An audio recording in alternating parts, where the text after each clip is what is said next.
Licence कौन सा रखे हो आप, ये बताओ इसके। तो रोड पे चलाने वाला रहता है, काम करने के लिए रहता है। यस, देखिए ट्रैक्टर का उपयोग जो है तो एग्रीकल्चर और रोड वगैरह में भी अक्सर देखा जाता है, कंस्ट्रक्शन वगैरह में भी किया जाता है। तो आपको कैटेगरी उस अकॉर्डिंग लेके चलना चाहिए।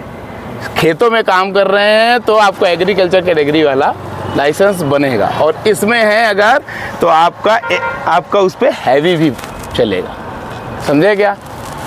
एग्रीकल्चर भी होना चाहिए और हैवी भी अगर ट्रैक्टर का है। तो दोस्तों ये चीज़ समझ जाइए। अगर अक्सर आपने देखा होगा ट्रॉली वगैरह यूज़ करते हैं लोग, जिस पे अगर आप ट्रॉली पे बोझा वगैरह है चल जाएगा, कोई दिक्कत नहीं। एग्रीकल्चर कृषि कार्य हेतु है, और यदि उसका यूज़ आपने गिट्टी पत्थर ये सब ढोने के लिए किया तो आपको उसका कमर्शियल रजिस्ट्रेशन कराना पड़ता है।